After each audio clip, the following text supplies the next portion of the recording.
Okay, so I'd like to call the meeting to order. So I'm going to start with the land acknowledgement. So the Halifax Regional Municipality is located in Mi'kma'ki, the ancestral and traditional lands of the Mi'kmaq people. The municipality acknowledges the peace and friendship treaties signed in this territory and recognizes that we are all treaty people.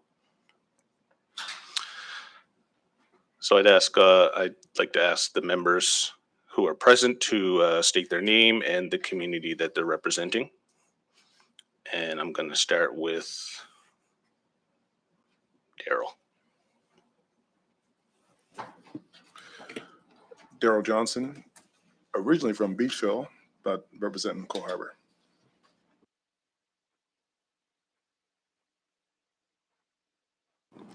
Jerry Taylor, originally from East Preston. I'm member at large. Andrew Howe, representing East Preston.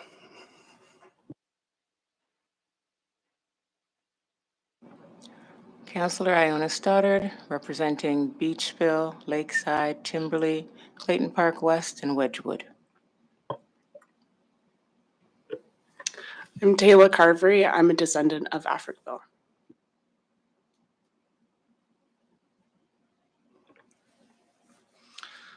So I'd like to invite the ANSIO staff to recite the affirmation.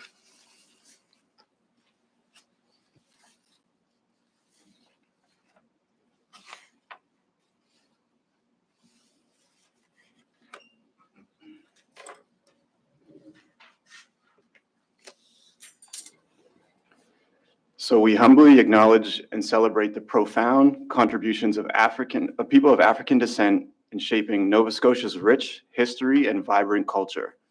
From their earliest presence to the present, African Nova Scotians have been integral founding members, leaving an enduring mark on our community for over 400 years. Their teachings, resilience, and unwavering strength inspire us, providing a historical stronghold that reminds us of the victories achieved amidst the challenges. Their labor, culture, and heartache have laid the foundation upon which we proudly stand today. Drawing upon the wisdom of an African proverb, we recognize that our strength is rooted in the collective triumphs of our ancestors.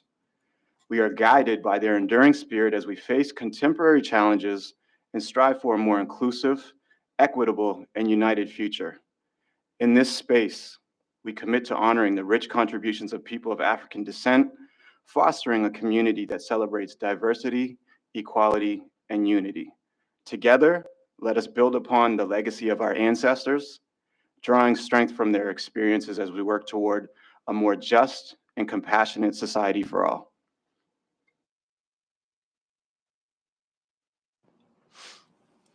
Thank you.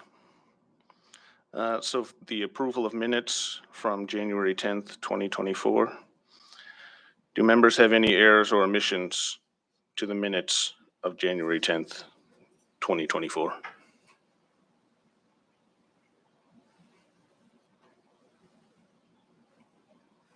Good. Can I get a mover and seconder to approve these minutes? Moved by Councillor Stoddard. Second by Daryl Johnson. All those in favor say aye. Aye. Those opposed say nay. Motion carried.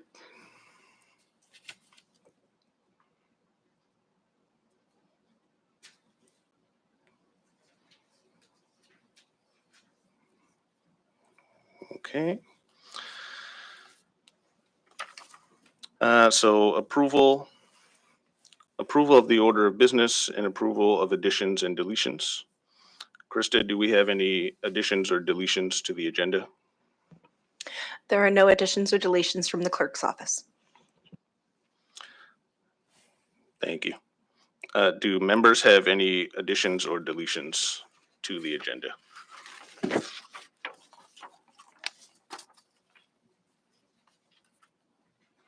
Good.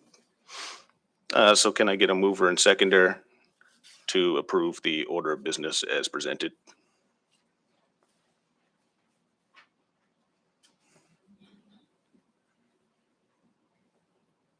Moved by Daryl Johnson. Second by Jerry Taylor. All those in favor, say aye. Aye. Aye. All those opposed, say nay. Motion carried.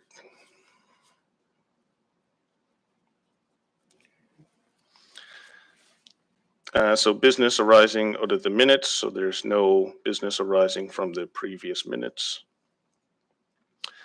We'll get a call for a declaration of conflict of interest. So does any member want to declare a conflict of interest as a result of an agenda item for tonight?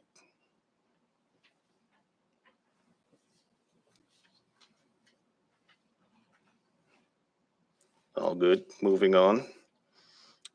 Consideration of deferred business, so there is no deferred business from the previous meetings. Looking at correspondence, petitions, and delegations. So correspondence, Krista, has there been any correspondence received by the clerk's office? No correspondence has been received. Has there been any petitions received? No petitions have been received by the clerk's office.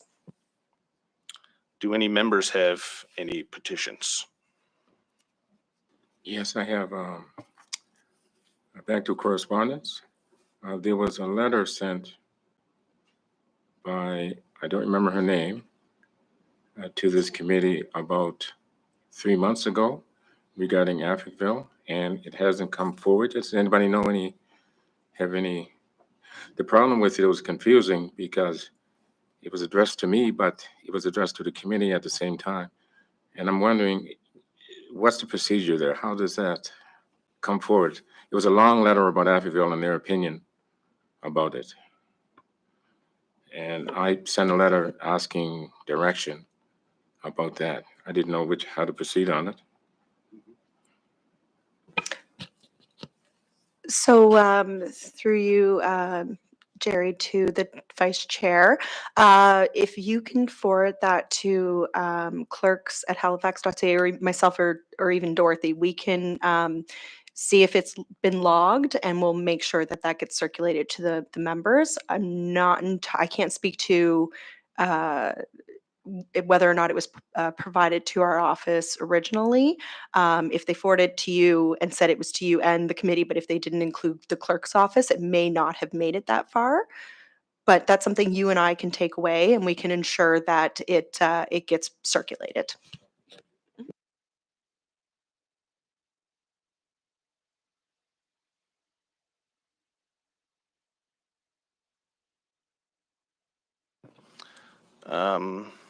So moving on, presentations. There are no presentations. Perfect. And then eight, okay, perfect. Information items brought forward. There are no information items brought forward. 9, reports and discussions. African Heritage Month update. And I invite Tamar, the African Nova Scotian advisor, to provide a monthly update. So I'm going to share the update on Tamar's behalf. She's not here tonight. So so I'm just going to give an overview of some of the events that the municipality has to honor African Heritage Month. So ANZIO, along with the library, co-hosted the opening celebrations on January 25th at the O'Regan Hall at the Central Library on Spring Garden Road. There was a flag raising event that was planned for January 29th at Grand Parade, but it was canceled due to the storm. So the flag raising didn't take place. The flags were raised and are flying on the ferries that are going back and forth from Halifax to the Dartmouth side. Mayor Savage prepared a virtual reading of the proclamation that was posted on the web So you can find that reading of the proclamation if you go to halifax.ca/diversity and inclusion/African Heritage Month. Also, during February, we have ongoing educational opportunities for Halifax Regional Municipality employees, such as African Heritage Month Lunch and Learns, Anti-Black Racism Speaker Series, and an ANSIO open house, which helps to create awareness for the office and the support that the business units can get from the office. There are no updates from the Anti-Black Racism Coordinator, who is myself, as well as the Outreach Coordinator, Jaslyn Skeet. Thank you.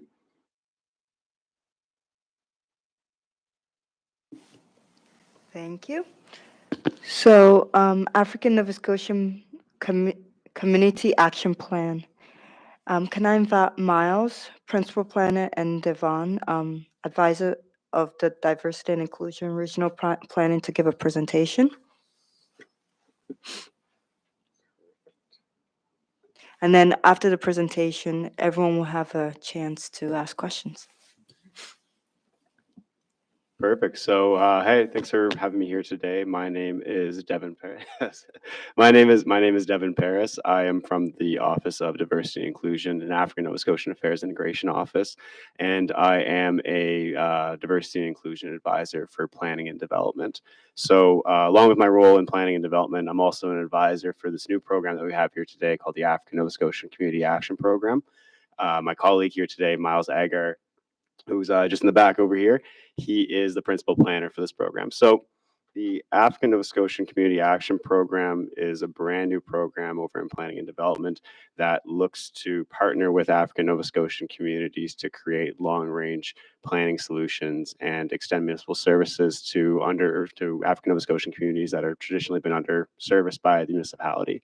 So just going back here, when in the past couple of years here, Halifax has been experiencing quite a bit of growth. You know, there's a lot of people moving to Halifax from all over Canada and all over the world. And while this is really good for Halifax's economy and the growing city, the first communities that are traditionally impacted by development or any big infrastructure projects are African Nova Scotian communities. If we look back at recent history over the last 50 years, you know, policies like progressive policies like urban renewal have resulted in the raising of Africville, new infrastructure projects like the Cogswell overpass that was established in the 70s.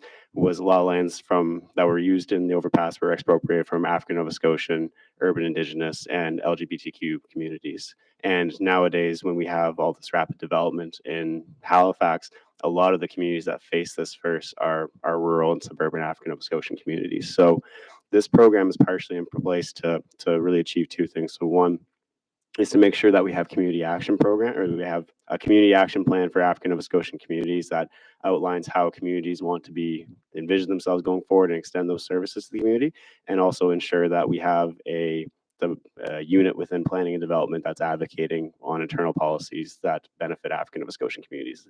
So that's kind of like the two approaches to the African Nova Scotian Community Action Program. So we're a municipality of a lot of acronyms. So one of the ones that I'm just going to introduce here is the Road to Economic Prosperity. So there's two kind of bits of context to the creation of the African Nova Scotian Community Action Program. So the first is the Road to Economic Prosperity. So that's also referred to as REP. So in between 2018 and 2020, leaders from different African Nova Scotian communities came together with the Halifax Partnership to create this document that would guide that would kind of seek to address historic and systemic issues, and also look to grow the economies of African Nova Scotian communities, and also ensure that that the quality of life of African Nova Scotians was increased throughout the 5-year plan here. So after community consultations between 2018 and 2020, the Road to Economic Prosperity created an action plan. So this action plan is owned by African Nova Scotian communities and was created in conjunction with the Halifax Partnership, the Halifax Regional Municipality, the province, RBC, Inspiring Communities, and Engage Nova Scotia. So with this plan, it was created in 2020 and was endorsed by regional council. So it has 30 actions and a bunch of different 8 different guiding themes throughout the document. So a couple of the ones that I have on the screen here are building community capacity and mobilization, increasing collaboration between African Nova Scotian communities and partners, addressing issues related to land ownership and environmental racism, revitalizing and investing in African Nova Scotian communities, and increasing the African Nova Scotian labor force. So since HRM is a partner within the Road to Economic Prosperity, there's also a couple actions that are directly related to HRM and planning and development and to be specific. So Action 12, we have explore community benefit agreements in African Nova Scotian communities. Action 13 is identify and address legislation and land use bylaws that impact African Nova Scotian communities. And 16 is review the naming, boundaries, and zoning of historic African Nova Scotian communities and zoning affecting African Nova Scotian communities. So there's more here, but I didn't want to put too many on the slide or whatever, but there are quite a few actions here that also relate to HRM and some direct actions for HRM. So that's the first bit of context there. The second bit of context is also the work that was happening in Beachville. So in 2017, there were a few development projects that really deeply upset the Beachville community. So there were subdivisions going up in Beachville that were displacing historic residents.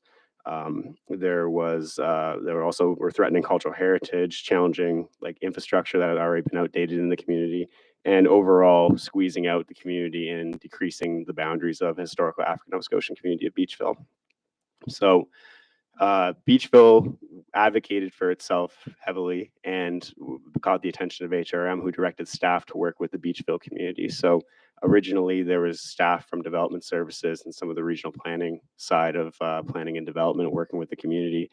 But the average kind of the way that HRM works with communities wasn't going to work here. So a lot of the times there's a problem in community, HRM comes in, they try to address the problem, and then they leave immediately. So it's kind of sometimes can be a bit of a transactional approach, but the community who, was tired of that transactional approach wanted to have a long range program with the Halifax Regional Municipality to ensure that historic concerns could be, addressed through a long range process and not just a project basis. So Beachville community requested a long-term project by staff to address historical concerns. And in 2019 to 2020, Beachville built a strategic plan that outlined challenges and opportunities for the community. So they came together as a community. They built like a strategic plan with their vision and what their long-term goals were for the community. And then shortly later that in 2020, HRM staff worked with the community to build a community action plan. So they took a lot of the actions from the strategic plan that directly related to HRM and the services HRM provides and built that into an action plan with priorities and timelines on how those actions would be completed. So the long-term planning in Beachville has been going on from 2017 to 2023. But this was an ad hoc team that came together to build this plan with Beachville. So there wasn't a program in place to ensure that this happened in other African Nova Scotian communities. So we just have an example here. The print's a little bit small there. Actually, I might just skip this one. This is an example of just the strategic plan they built, but the font's a lot smaller than I anticipated for that. So there was a couple of big things that happened in Beachville. So they were able to change some of the land use bylaws for different plots of land around the community that better fit in the community's vision. And there was also work done on the community boundaries to ensure that to grow the boundaries of the community. So there was this whole process with like identifying assets and historical places to grow the boundaries of the community so it better represented the community. So with those bits there and with that work being done both through the Road to Economic Prosperity and with the Beachville community, there was a real need for HRM to have a program designated for African Nova Scotian communities in planning and development so that this work could be carried forward in other communities that really needed it. That's, I've been wanting to partner with the HRM for a long time and address a lot of these longstanding issues. So the African Nova Scotian Community Action Program was established in October 2023 and began community action planning program with other African Nova Scotian communities. So currently we're a team of 2. We're hoping to expand to a team of 5 throughout 2024. So right now it's just myself and it's Miles, but we're hoping to have another 3 positions on board in the next couple of months here. So the way that, actually I'm going to skip to this one real quick because this kind of identifies a little bit better.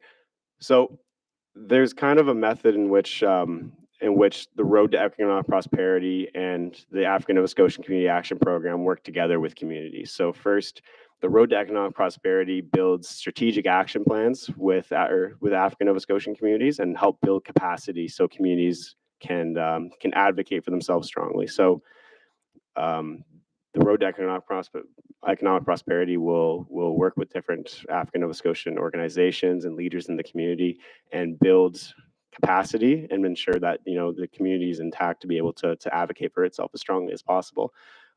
Once a lot of those committees are on the same page and are all together working with Road to Economic Prosperity, then there's that process where they build a strategic plan and outline community visions and community goals and things the community wants to see itself envision in the next 3 to 5 years.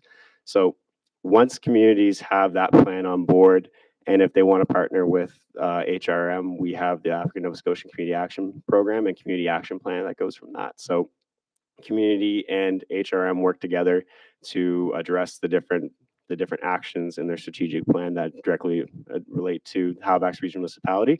And then we organize that depending on timelines and priorities that the community dictates. So this entire process, both with the Road to Economic Prosperity and with the African Nova Scotian Community Action Program, is community led. So it's kind of like the community addresses goals and kind of tells us the things that they want to achieve. And then we put our resources together to find a way to achieve those goals. So with that, since we're in planning and development, there's certain things that we can just take, that we can go and work on right away. So a lot of the actions that have to do with municipal planning strategies or land use bylaws or heritage, those are things that planning and that our staff at ANZCAT, or that the African Nova Scotia Community Action Program, can directly work on right away. And then there's other items that are under the jurisdiction of other municipal business units. So there's, if a community wants to have extra transit routes, if their community wants to have land transfers from HRM properties over to community organizations, those are things that we can advocate internally and that we work to advocate internally, but are outside of planning and development. So there's things that we can directly address and work on with our team of planners, and then there's things that we advocate on behalf of community throughout the rest of the municipality. So I just have another slide here that kind of just shows some of the different examples of which. So for planning actions, things like municipal planning strategy and land use bylaw review, community boundary reviews, or heritage commemoration, those things fall under the planning and development in the ANZCAP team. And then in our advocacy role, we have things like transit routes, infrastructure, land transfers, and anything to do with environment and climate change would be in other business units. So next steps for us, so we're beginning to do action planning in other African Nova Scotian communities. So we've begun like the early stages of our work in Upper Hammonds Plains.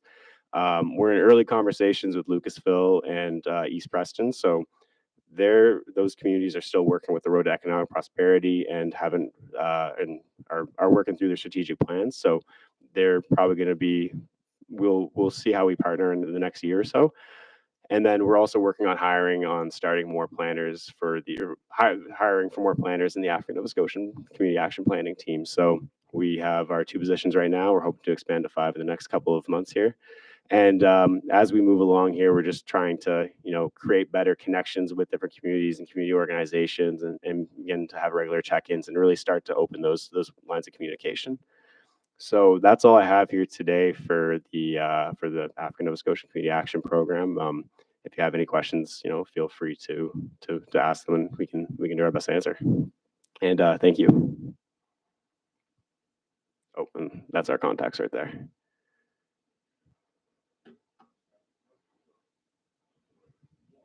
Okay. I have a bunch, but I'll give everybody else a chance. Oh, cool. Okay.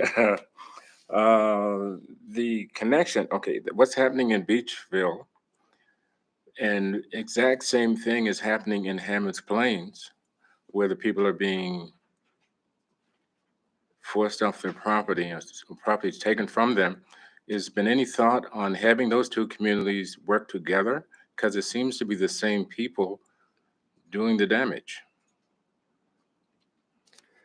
So for a lot of the communities that we work in, like, we understand that a lot of communities have very they're their own entities. So there's a lot of work that are done within communities that community organizations cover. So a lot of the times communities want want to work within themselves. But the Road to Economic Prosperity brings a lot of communities together that have similar issues and find solutions for issues that a lot of similar communities face. So even though our work is usually more on an individual community basis, through the Road to Economic Prosperity, leaders of different communities come together and discuss the different problems that their community are facing and kind of find similarities there and similar ways to address it. So one of those similarities is this action planning process that we have at HRM, because we've gone through this with Beachville before and it was successful, and other communities have seen the value in that and want to kind of attach that. So there's ways in which these communities kind of communicate and work together. But most of the time when we do the planning, we keep it specific to the communities that we work in.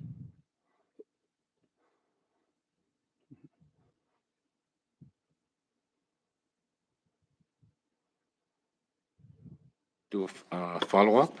Yep. The Road to Economic Prosperity for African Nova Scotian Communities, this document, this group, is this the same or are they separate or Yep. same people? Yep. Same Okay. people, yeah. Thank you. Of course.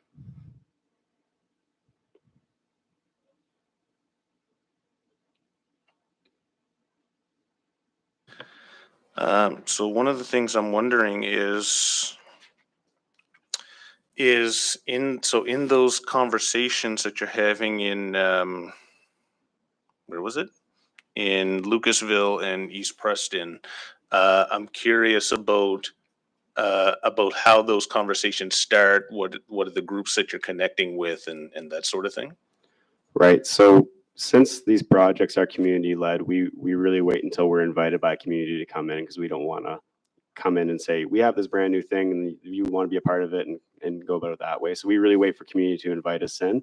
With Lucasville, they've been working, they're quite deep into their strategic planning work with the Road to Economic Prosperity. So we've been invited by some of the development organizations in the community to speak like informally about what the community action planning program is, and just kind of make people aware that this program is something that's coming up and see if there's interest in it going forward. With East Preston, that's we've been invited to one meeting so far. So it's something it's quite down the road if the community wants to have us come and work with our community action program there. But for the most part, we wait until we're invited by different community organizations to come in. So for East Preston, is that connected to the ratepayers or? Yeah. Okay. Thank you.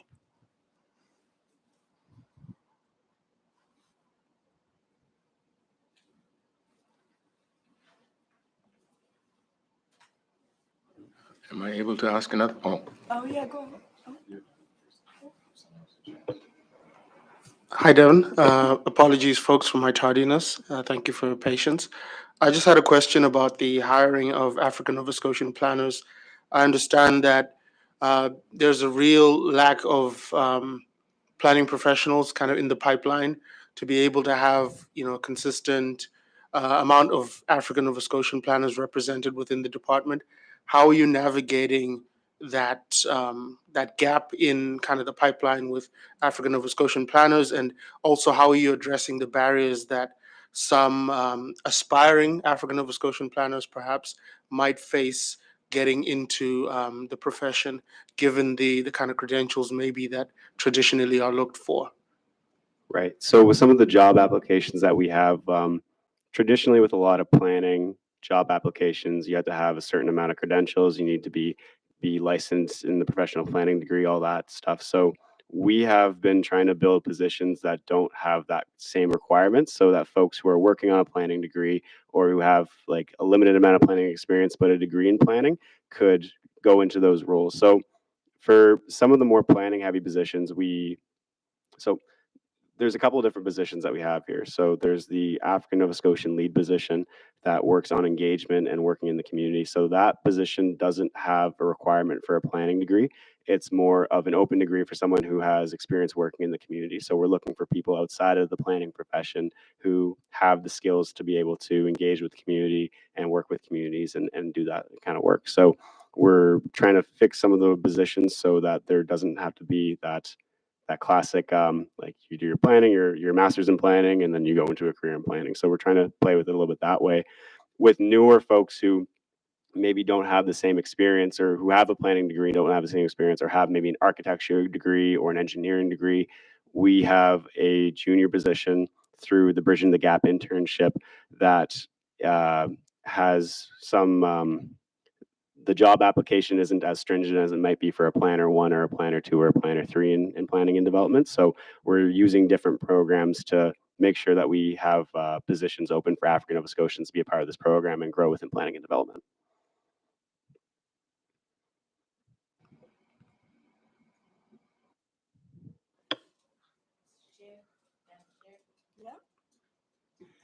I just want to correct something that Devin said. We will not have these positions filled in a couple of months. It's going to take us some time. So I think you'll have one filled, right? You're interviewing for one right now as a planner. The African Nova Scotian lead position is still under evaluation. And so as soon as that, we have a process when we create new jobs, it goes to job evaluation, et cetera, et cetera. So as soon as that is completed, then we will post. So it's going to be more than just a couple of months. I just don't want people to think, in 2 months' time, there's going to be 5 people in this division. We'll definitely have one more shortly. And then the African Nova Scotian lead position is getting ready to be posted as soon as it finishes job evaluation. Thank you for the clarity. Can I go first? Thank you. One of the other things I was wondering about was the 30 actions endorsed by council. So how is the I guess I'll say priority of those determined in terms of how they're actioned? Right. So each action has timelines that were designated by the Road to Economic Prosperity. So I don't know if I don't have the plan in front of me, and I don't do as much work with the Road to Economic Prosperity planning and that as much, but with the plan, there's timelines on the plan, and those there's kind of an expected timeline in which some of the actions on the plan would be completed. So I don't know if there's priorities more than there's set timelines, and then those timelines have expectations by regional council if they're under HRM.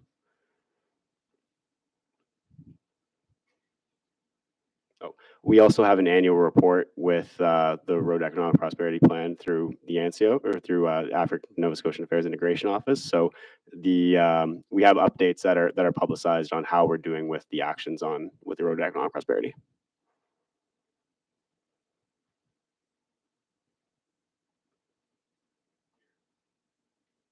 Yes. Have a couple more questions. You said the community action plan, it's organized by the department, and my question was, how is this where's the community and all that? Like, it seems that the community is not part of it. So we work with, we partner with communities when we start creating an action plan. So the way we wait until community invites us to come in to work with our action planning there. So the way when we go into communities to do work on a plan, if there's there's certain actions identified and priorities for the community, what we will do is we will get a sense of what actions a community wants to see achieved, and then work on it internally, and then bring that back to community and see how we're going. So it's kind of a collaborative process between with the stuff that we work on, because a lot of stuff, a lot of the actions that we'll get are stuff that will have to be maybe delegated to different departments at HRM, and we kind of try to navigate internally on that. But we always keep that communication open with communities and make sure that it's a collaborative process, and make sure that we're doing the asks that we're doing and the stuff that we're achieving internally is aligned with what the community wants. So it's a collaborative process. We also meet with community leaders on a semi-regular basis. So some communities have decided to do, so in Beachville, for example, we'll have bi-weekly meetings with community organizations. So they understand, how things are moving along, what the process is. If they identify something that they maybe think we're going down the wrong way, they can, step in and say that, try to correct it. Yeah. But I'm thinking in terms of 400 years situation. And wouldn't it be better to have meetings with all the community every time you go in a community, that you make sure that those community leaders are bringing the people who live in those communities into a meeting so that they can be all involved, as opposed to sitting around a table like we are now, making decisions on people who are home eating supper? So, You know what see my point is that, oh, I'm sorry, go ahead. yeah, so part of that too, we want to be cognizant of like the different events that are happening in communities and make sure that there's no fatigue setting in. So we'll have checkpoints with community leaders, but we do also schedule meetings with different communities as a whole to come over so that we can have different people speak their minds. So the check-ins are more seeing how we're going along, but before we complete an action or send it through, we have community meetings and make sure that there's diversity in opinions from the community, because we Okay. can't just check in with a few leaders and decide Okay. that we've done enough there. Another question. This happens to do about Beachville, and it said here that in 2017, the Beachville was deeply upset with the new developments, and I wrote here that the people that are doing the developments are not being pinpointed. So the people that are developed, the companies that are coming in, the individuals that are taking people's land and causing great stress in the community, how come they get away? How come they're not, how come we don't have them here? Why don't we know who they are? Why are they able to hide with these nice words? They're hidden behind here. I'd like to know who's doing this to our people. They're coming in, they're taking the land. The council had people from Beachville come to speak, and there was an elder who said that she was being harmed by how long they've been destroying their community. And it said here that the people of Beachville are deeply upset. And it said, and basically my comment to that is, fighting against white supremacy makes you deeply upset. So I don't see anything here that talks about the actual perpetrators of the crimes, of the land stealing in our communities. So I would suggest that you and the group that's working here talk to people who are older, who know about what's happening. Not trying to get you to put yourself in jeopardy or anything, but the people who are taking land, okay, in order to have land change hands, there needs to be a willing buyer and a willing seller and some money change hands. In the Black community, developers come in and take it. So that issue needs to be dealt with by naming those stealers immediately. Name them, name the companies, name the people who are stealing Black people's land. Then you will get support and we'll get busy here and fix it. Right now, we're trying to slough over the issue. The reason I'm talking like this, I have a bunch of other questions, but I'm going to stop and give you a chance. Go ahead. So there is that history of, developers coming in and buying up African Nova Scotian property, stealing African Nova Scotian property, especially with that, history around unclear land titles and everything that's kind of gone up into the last 200 years here that African Nova Scotians have been here. So we understand, we're trying to make sure that we have proper planning documents and land use bylaw that protect land that's owned by a community and ensure that, permissive development that happens in a lot of communities doesn't continue going forward. So a big part of our job at planning and development is working on reviewing municipal planning strategies, land use bylaws, all those laws that determine what can be built and what can't be built, and make sure that we use an Afrocentric lens with that and identify, make sure we can tailor those documents to align with what a community wants their community to look like. So, when it comes to developers stealing land or developers like taking land in African Nova Scotian communities, we can work with our documents to ensure that what is built on that land is aligned with the community, and what is developed and all that kind of stuff is aligned with the community's vision. So that's what we are focusing on with this program, and that's the kind of the power that we're able to have, that we can wield, is the power that we're trying to use here. If I could finally, taking land without compensating the owner is stealing. It's a crime.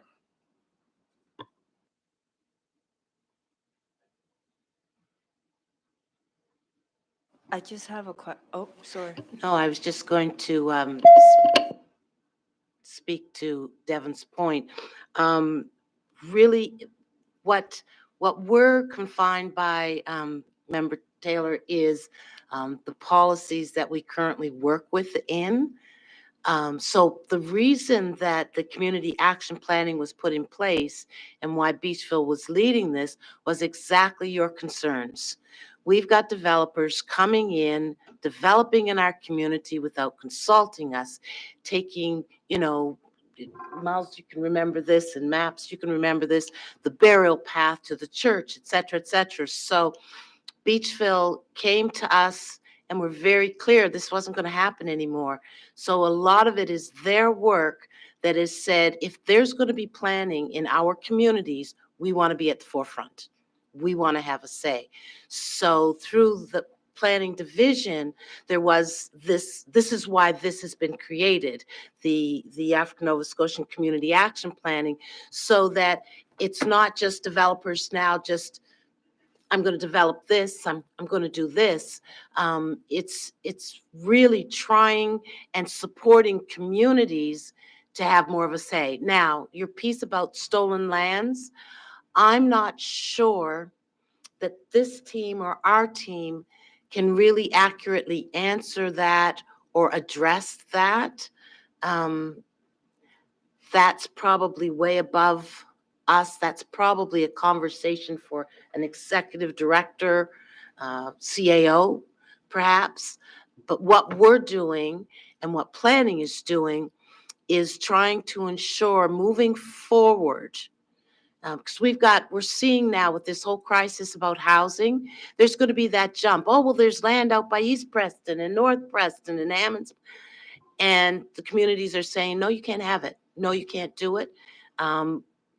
Those types of things. So this program is intended to empower community voice, empower community in planning decisions. And the people who will work on this are really deeply delving into, is that the right planning for that area at the right time? So I think for the historical piece, the very valuable historical piece that you've mentioned, I'm not sure even Miles or myself can really speak to that, but we can speak to this program and how we're trying to impact change moving forward. Thank you. So in that conversation, I guess something that I would ask for clarity is when those developments take place, or when they took place in Beachville, for instance, how did those groups get permission to do that? Is maybe a question that we might want to look at.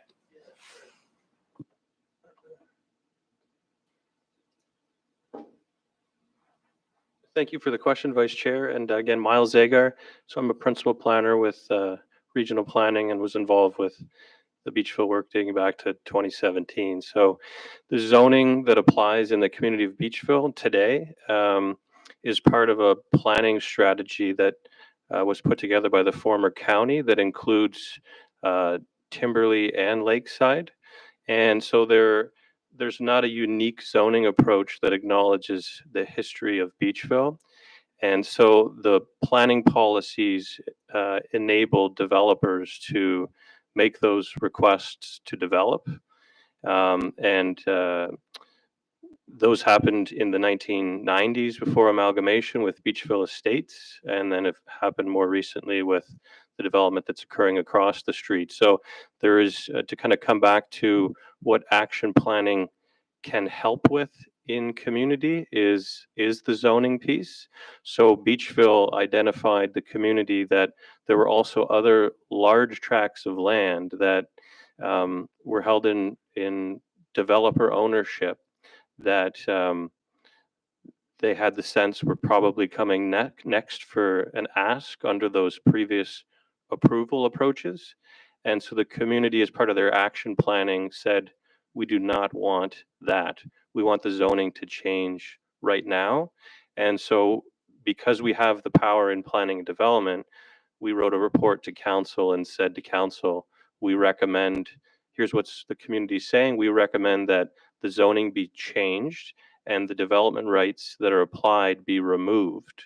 And in essence, a zone applied that does not allow for new development, and that only new development on these large tracts of land would be considered after the community was ready to introduce their own ideas on what zoning should be. In Upper Hammonds Plains, there was zoning that allowed for multi-unit residential buildings, and developers started asking for those approvals, and the same thing, the zoning that applies allowed for that. The community said, we do not want developers coming from outside the community and doing that. And so the zoning was also changed through the same process. So the zoning is now much more restrictive and does not allow that type of development. So that's where the program itself being embedded into planning and development can do a couple things. Devin was talking about the advocacy piece. So all the items that are of municipal jurisdiction that the communities want to achieve, those can go into a community action plan. We can take those community action plans directly to regional council. Just like the Road to Economic Prosperity plan, we can recommend to council that they endorse all of those actions. And by doing that, what they're doing is they're directing the CAO and every department to explore, investigate, and wherever possible, resolve each and one of those actions. So if the actions are a municipal transit action, this is where the program can advocate for change, and the program could walk into transit and say, this is the direction from council. We have to achieve this action wherever possible. On the zoning side, we could simply work internally and go straight to council and say, council, the community has requested this action, change this zoning. So one of the things we can do is we can change zoning quickly to address concerns in the community.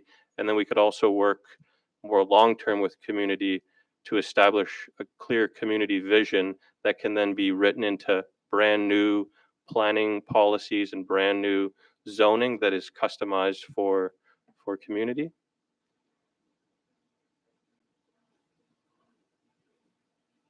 Is it possible to take too much time, but could I ask you a question, Webb? Has there been any thought to having the zoning not racist and the same for everyone? Has there been any thought to doing that, where the zoning wouldn't be racist, where you couldn't walk into Myers Grant or Cole Harbor and do that, but you seem to be able to have zoning in the Black communities that make them vulnerable, and the zoning is set up by the government. So couldn't the zoning apply to everyone equally? And then that way, Black people will not be vulnerable. Has any thought been given to that? Yes, there has been thought. And so as community identifies how they would like to see the zoning changed, the zoning has, we have the ability to write very customized zones for communities. Now, perhaps I don't understand your question. You're talking about the same zone that would apply to each and every Yes, property in a community? Yeah, the Right. question comes to government treating all citizens equally. So you would have zoning set up by government people that applies the same to everyone who lives in the jurisdiction of that government. Right. Has any thought been given to asking the government why they're not doing that? Right, yes. That is something we can do. We've given some thought to that, and that's something we can apply in community. In my opinion, not humble anymore, in my opinion, that's the answer. With fair, non-racist zoning, you don't have special zoning for Black people, Chinese people, white people, nothing. Zoning for all people who live in that area. And that should be, government who are elected should have that ability to do that. Easy for me to say, I'm sitting here, but government officials should be able to do zoning for everybody that's equal and fair to all.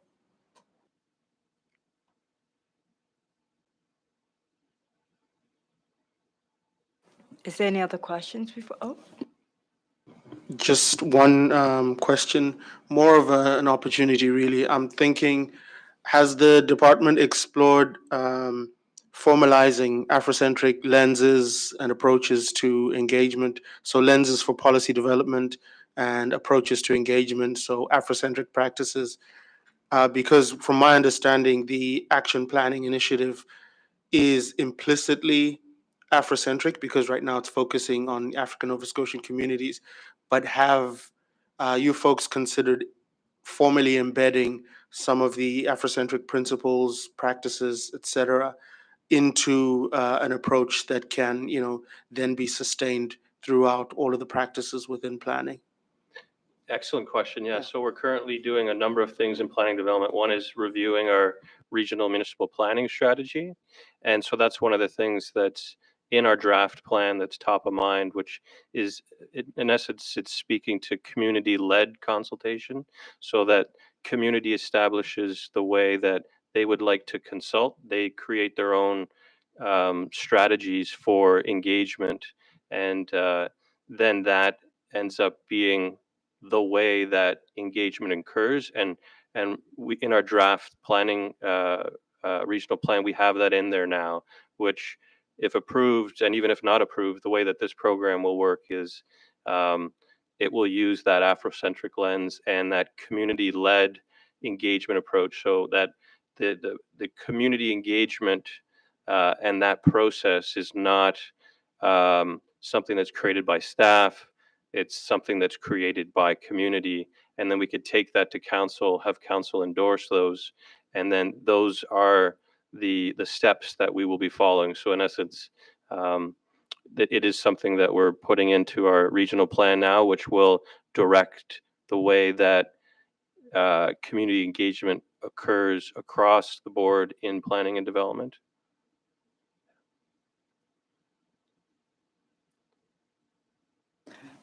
Do you have a question? No, I just want to move on. Oh, Yeah. no, I've got one more. Oh, you got one question. Just a second here. So one of the other things was, so you had mentioned about looking at connecting with communities as you're invited in, but what I'm wondering is, with some of the communities within the municipality, is there a plan or method to help get this information out to all of the communities so that they know that this is happening, and if they haven't started getting ready for it, then they know to get ready so that they can invite you in and get the ball rolling? Yep. So we're right now developing a public-facing website, so that has all the information on there. So talking about what the African Nova Scotian what the African Nova Scotian Community Action Program does, our history, and also our contact information and everything like that. And with the Road to Economic Prosperity as well.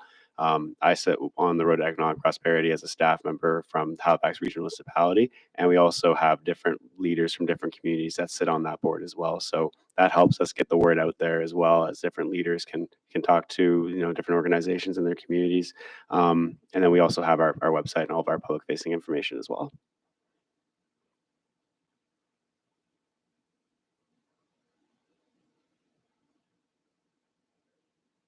Perfect. We're going to move on if there's no other question. 9.2, committee member update. So I'm going to invite Jerry to speak to the matter of Africville and then put a motion on the floor. Okay, before I do, I'm wondering, I had a couple more questions from the last presentation. Is that out of order, or can I do that? I think that's okay from just the one that we just had. Okay, I'll let it go. Okay, I wanted to add to the motion that's here. And in the motion reads, as it reads here, everyone has it, I imagine. But one of the things I've found from talking to people and also doing a little research is actually Campbell Road. It was called Campbell Road. And I wanted to make a motion that I would like it to change it that to Campbell Road, that Africville was a Campbell Road settlement, if I can put that in there, and that we go back further. I know it says go up to February 24th, 2010 apology date, but I wanted to go back further when it was Campbell Road settlement, because that will give us an idea, because there were 3 expropriations of Africville by Halifax. And it wasn't called Africville in the beginning. And so if I could just give you that little information. And so the motion will stay the same, except where it says that the African Descent Advisory Committee recommend that the Executive Standing Committee direct the Chief Administrative Officer to research, and I'll add there, begin with Campbell Road, using available municipal resources and other information provided to the municipality to understand the history of Africville up to February 24th, 2010, the apology date. I so move. Okay. Can I get a seconder? Jerry is the mover, and then I just need a seconder. Okay. And Daryl is the seconder. And then we're supposed to, does anyone have any questions about does anyone have any questions about the motion? Yeah, just to be clear. Mm.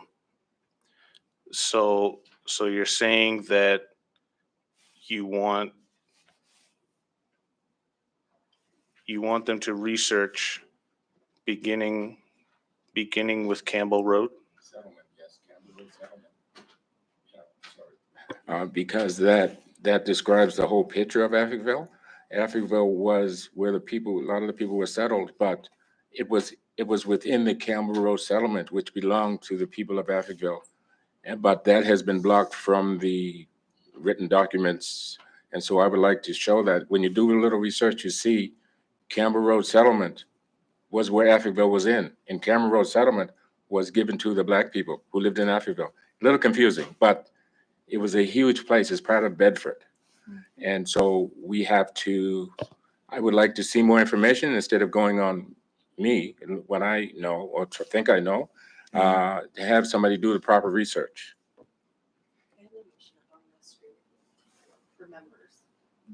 Mhm. I put the motion up on the screen. Oh,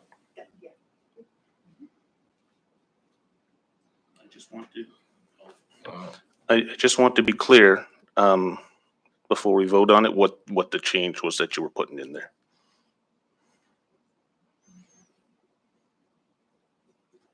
This, I believe, is just the addition.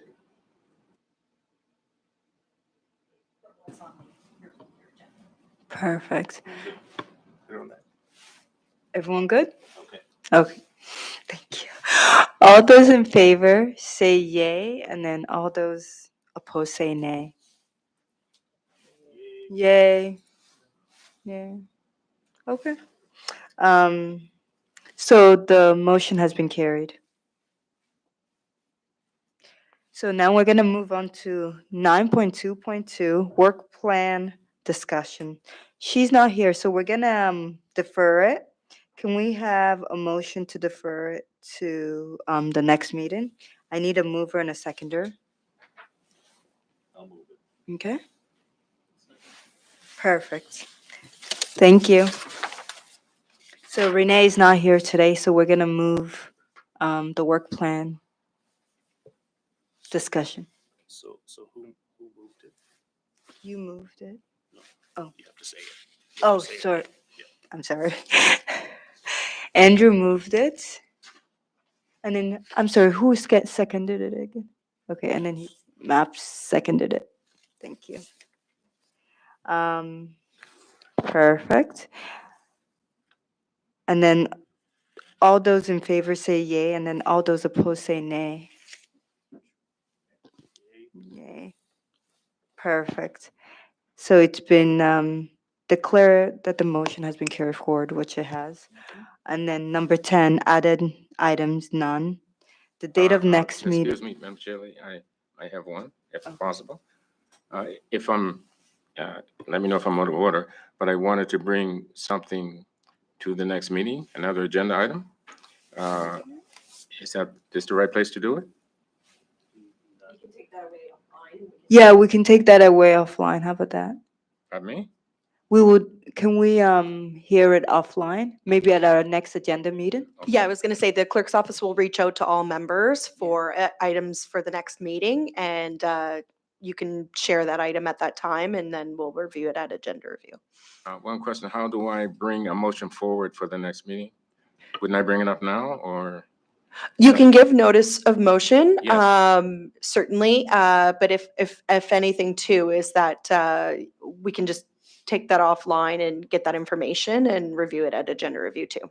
Okay, I would like to bring up a notice of motion for the review of the Upper Hammonds Plains land use designation. This was done November 17th, 2022, and here's a copy of it. And I would like to have that as part of the discussion on behalf of the community of Hammonds Plains, Upper Hammonds Plains, I should say. I intend to bring it forward at the next meeting as an agenda item. Okay.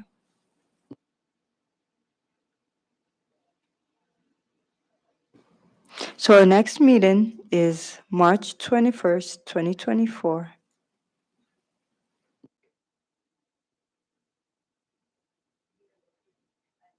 So are we really adjourning this early? Wow, okay.